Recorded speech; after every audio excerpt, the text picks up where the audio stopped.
पूरी दुनिया में चलने वाले सभी एयरक्राफ्ट को बोइंग और एयरबस ये दोनों कंपनी ही बनाती हैं। इनके अलावा दुनिया में कोई और बड़ा प्लेयर नहीं है जो पैसेंजर प्लेन को मैन्युफैक्चर करता हो। और आखिर इसकी वजह क्या है? बोइंग एयरबस के अलावा कोई दूसरी कंपनी एयरक्राफ्ट क्यों नहीं बनाती? सबसे बड़ा सवाल ये है कि आगे फ्यूचर में कोई Indian company aircraft manufacture industry में अपना कदम आगे बढ़ा पाएगी? दोस्तों, 80 के दशक से इंडिया छोटे एयरक्राफ्ट बनाते आ रहा है और ऐसी बहुत सी कंपनी है जो कि हेलीकॉप्टर और मिलिट्री एयरक्राफ्ट की तरह और भी कई प्लान्स बनाती हैं। लेकिन सवाल ये उठता है, लगभग 4 दशकों से छोटे एयरक्राफ्ट बनाने वाली ये इंडियन कंपनी आज तक कोई पैसेंजर प्लान क्यों नहीं बना पाई?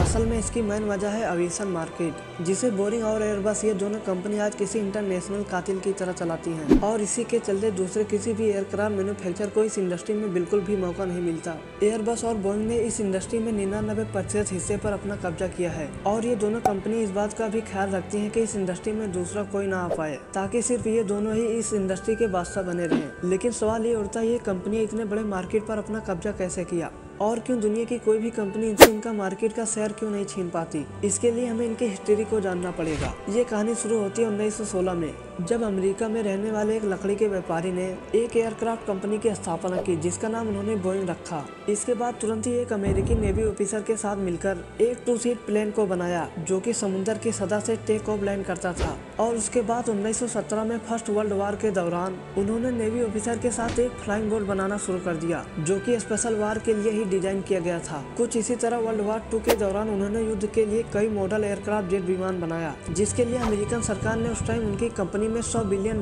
की फंडिंग भी की थी। और इस तरह से ये वार खत्म होते होते अमेरिका सरकार और बोइंग के बीच के रिश्ते काफी गहरे हो चुके थे और कंपनी को गवर्नमेंट का पूरा सपोर्ट मिलने लगा, जिसकी वजह से उसने अमेरिका राजनीति में भी दखल देना शुरू कर दिया। और उसी दौरान यूरोप के भी कई सारे देश अपनी एविएशन इंडस्ट्री को डेवलप कर रहे थे और वार के लिए एयरक्राफ्ट बना रहे थे। लेकिन यूरोपियन कंपनी में बनने वाले एयरक्राफ्ट बोइंग जैसे बड़े नहीं थे और बोइंग को अमेरिकन गवर्नमेंट की तरफ से पूरा सपोर्ट था, तो उसको कम्पीट करना बहुत ही मुश्किल था। इसीलिए यूरोपियन कंपनी ने अपने सरकार से मदद मांगना शुरू कर दिया ताकि वो अमेरिकन मैन्युफैक्चर के साथ मैच करके उनके खिलाफ अपना एयरक्राफ्ट पेश कर सके। और इस मौके का फायदा उठाने के लिए यूके, फ्रांस, जर्मनी के गवर्नमेंट ने एक साथ मिलकर काम करने का फैसला किया और अपनी छोटी छोटी एविएशन कंपनी को मिलाकर एक बड़ी और पावरफुल कंपनी की स्थापना की जिसका नाम उन्होंने एयरबस रखा। और यही वजह है कि बोइंग की तरह ही एयरबस की भी शुरुआत से ही गवर्नमेंट के साथ एक अच्छा रिलेशनशिप था और इस तरह गवर्नमेंट का सपोर्ट और फंडिंग और कई तरह का हेल्प मिलने के कारण ये दोनों कंपनियां इतनी बड़ी बन गई। दोस्तों, बात करते हैं एयरबस और बोइंग कंपनी पूरी दुनिया में अपना राज कैसे चलाती हैं और किसी को भी इस फील्ड में आने नहीं देती।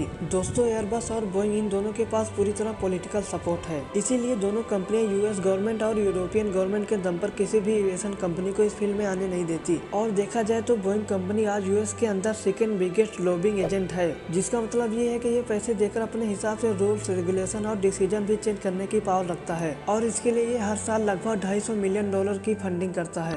सरकार के सपोर्ट के अलावा इन दोनों कंपनियों के पास एविएशन गाइडलाइंस और प्लेन की क्वालिटी चेक करने वाले ऑर्गेनाइजेशन मौजूद हैं और FAA EASA यानी कि यूरोपियन सेफ्टी एजेंसी का इनडायरेक्टली सपोर्ट है और ये जब चाहे अपने फायदे के लिए गाइडलाइंस और रूल्स में बदलाव कर सकते हैं। और कुछ बड़ी कंट्रीज के बारे में बात करें तो इंडिया, रूस और चीन को छोड़ दे तो इसके अलावा जितने भी कंट्री पूरी दुनिया में मौजूद हैं वो EASA या FAA को फॉलो करती हैं और इसीलिए एयरबस और बोइंग को पूरी इंडस्ट्री पर कब्जा करना और भी आसान हो जाता है। और ऐसे में कोई नई कंट्री प्लान बना भी लेती है तो उसे बोइंग जैसी कंपनी अथॉरिटीज के जरिए इस प्लेन को क्वालिटी या फिर सेफ्टी टेस्ट में रिजेक्ट करवा देती है और इसीलिए सभी देश पीछे हट जाते हैं, जिसकी वजह से कंपनी को भारी भरकम नुकसान हो जाता है। ऐसा ही कुछ हुआ था एक कनाडा कंपनी के बॉम्बार्डियर के साथ, जिसने बहुत पहले ही समझ लिया था कि आने वाले समय में छोटे प्लान की डिमांड बहुत ज्यादा बढ़ने वाली है, इसीलिए उसने बहुत पहले ही प्लान की मैन्युफैक्चरिंग करना स्टार्ट कर दिया था। बोइंग और एयरबस उस समय ये दोनों सिर्फ बड़े प्लान ही बनाते थे क्योंकि उन्हें लगता था छोटे प्लान में हम प्रॉफिट नहीं कमा पाएंगे। लेकिन उन्होंने जब मार्केट में बॉम्बार्डियर की छोटे प्लान की डिमांड देखी तो इन दोनों को अपने मार्केट के हिस्से पर खतरा नजर आने लगा, क्योंकि बॉम्बार्डियर की प्लेन की कीमत और मेंटेनेंस खर्च बहुत कम था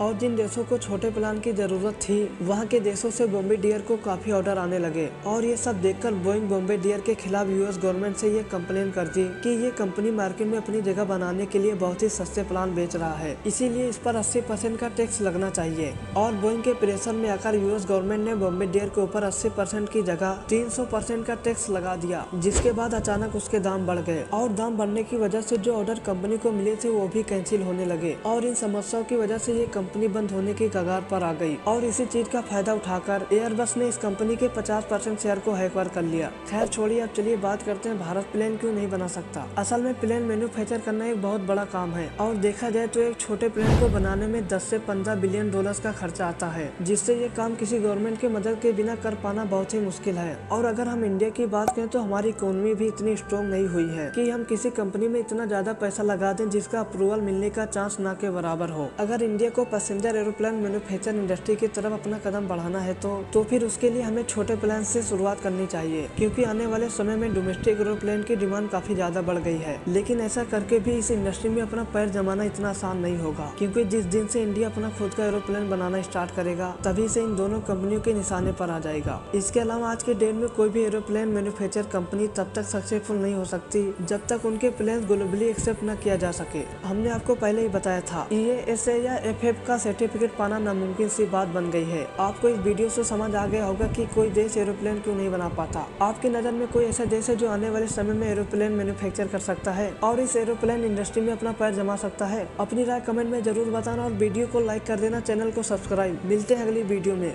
वीडियो के अंत तक बने रहने के लिए थैंक्स।